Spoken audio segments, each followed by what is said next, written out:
temos também Isabel Mega, nossa analista, para falar conosco sobre esse assunto, lá direto de Brasília. As duas de amarelo para a gente estar aqui em sintonia, né, Isabel? Bom dia para você, tudo bem? Estamos um par de jarro hoje, né, Carol? Bom dia para você, bom dia para todo mundo. Obrigada sempre pela companhia aqui no Novo Dia. Vamos juntas aqui nessa parceria. Parceria que a gente também espera ou não do Senado, do Congresso com o governo, Isabel. O que a gente tem no radar nesse momento? Vamos lá, falando sobre a sabatina de Jorge Messias. Davi Alcolumbre reforça aquilo que ele já tinha falado no fim de semana, já tinha publicado uma nota justamente criticando a ausência dessa mensagem por parte do governo, falando agora que é algo grave, sem precedentes, portanto, escalando ainda mais esse tensionamento, Isabel. Segundo o que a gente já vinha falando aqui, essa questão técnica do envio da mensagem acaba dando mais tempo para Jorge Messias tentar conseguir apoio ao seu nome para o Supremo Tribunal Federal. Do jeito que as coisas estão, a sabatina deve ficar só para o ano que vem? Essa é a expectativa, porque os aliados mais próximos do presidente do Senado, Davi Alcolumbre, falam o seguinte: a gente não enxerga como uma vitória do governo. Por que vocês não enxergam como uma vitória do governo se o governo teve uma estratégia para evitar essa data da sabatina que tinha sido marcada? A gente não enxerga porque não tem uma nova data e porque o clima não distensionou, muito pelo contrário, o clima piorou. O Davi Alcolumbre se viu numa espécie de artimanha do governo com essa estratégia de segurar o envio da mensagem presidencial, então não tinha o que fazer, ele tinha que cumprir o rito. Seria muito perigoso, Carol, você abrir algum tipo de precedente de votar uma indicação para um cargo desse nível do Supremo Tribunal Federal sem esse rito de praxe, que é a publicação no Diário Oficial e depois o envio pelo Palácio do Planalto dessa mensagem presidencial. Não que eles não tenham cogitado isso, tá? Porque eles cogitaram fazer sem o envio da mensagem presidencial.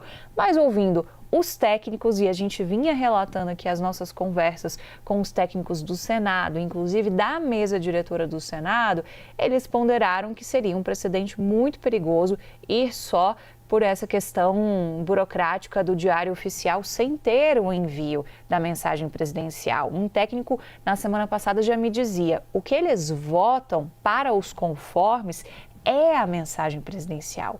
Então não tem como fazer, seria algo extremamente inusitado. E o resultado está aí. Foi um trunfo, uma carta na manga que acabou dando certo para o Palácio do Planalto, pelo menos de dar um freio nessa sabatina marcada meio que apressada, contra gosto, essa data, mas que tem um efeito político que ainda é visto como muito negativo para aqueles senadores mais próximos do presidente Davi Alcolumbre, porque Lula não sentou com Alcolumbre para conversar. O erro está, inclusive, na origem, Carol, porque a reclamação é de que Alcolumbre não foi nem avisado de que Lula enviaria a indicação do Jorge Messias. E aí, todo mundo já sabia que ia ser o Messias, isso já estava precificado, mas seria uma questão de cortesia também o Palácio do Planalto fazer com que isso chegasse até o Davi Alcolumbre, porque o argumento que a gente ouve é que eles fizeram isso, por exemplo, com o presidente do Supremo Tribunal Federal, o ministro Luiz Edson Fachin. Então, é esse o clima que a gente colhe junto aos senadores mais próximos do presidente Davi Alcolumbre.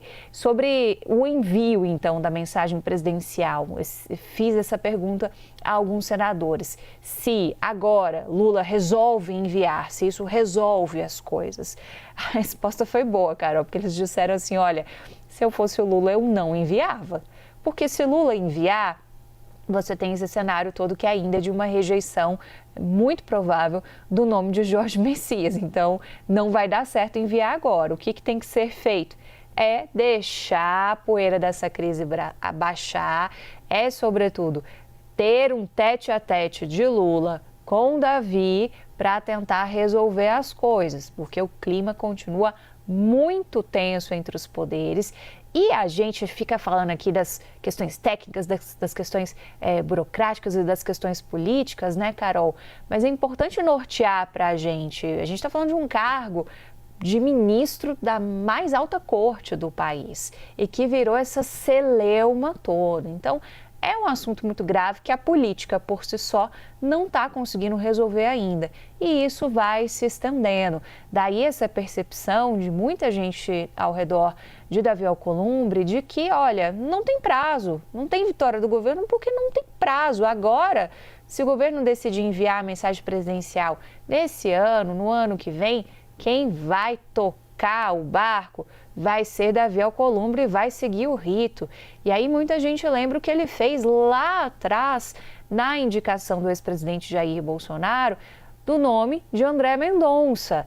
Davi Alcolumbre era presidente da CCJ, segurou essa votação por muito tempo. Foram 5 meses de espera do André Mendonça até conseguir destravar isso no Senado Federal, ser aprovado e poder começar o trabalho no Supremo Tribunal Federal.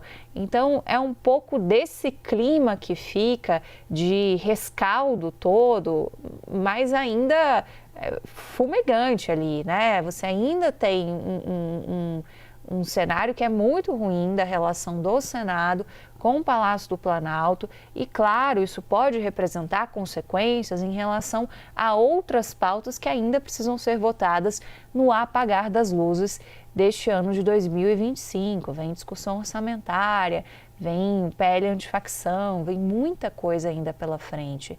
Então, o Senado, que era um terreno mais confortável, de boa relação com o Palácio do Planalto, hoje não é mais. E isso, claro, traz consequências também. Daí essa questão urgente de... A gente tem falado bastante sobre isso. Não tem mais intermediário que resolva. Tem que ser Lula se colocando em cena para conversar com Davi Alcolumbre, o que até onde se sabe não aconteceu. Porque se tivesse acontecido, talvez a gente não teria essa nota muito áspera do presidente do Senado ontem para anunciar o cancelamento, essa leitura que ele fez também no plenário do Senado. E aí só mais 2 pontos, tá, Carol? Rapidamente aqui. Essa é a visão dos aliados de Davi Alcolumbre. Nossos outros analistas colheram visões do Supremo Tribunal Federal, a Luísa Martins e Theo Cury, com essa visão de que para o Supremo isso pode significar que Messias ganha tempo, que é tempo para negociar. E para o Palácio do Planalto, o Planalto está vendo mais uma coisa de 1-0 contra o Senado. Mas esse 1-0 não resolve muito a vida do Palácio do Planalto e o placar lá do Senado é visto como diferente também. Então é muito simbólico a gente ver como cada poder está pensando a coisa de um jeito sob sua ótica, né?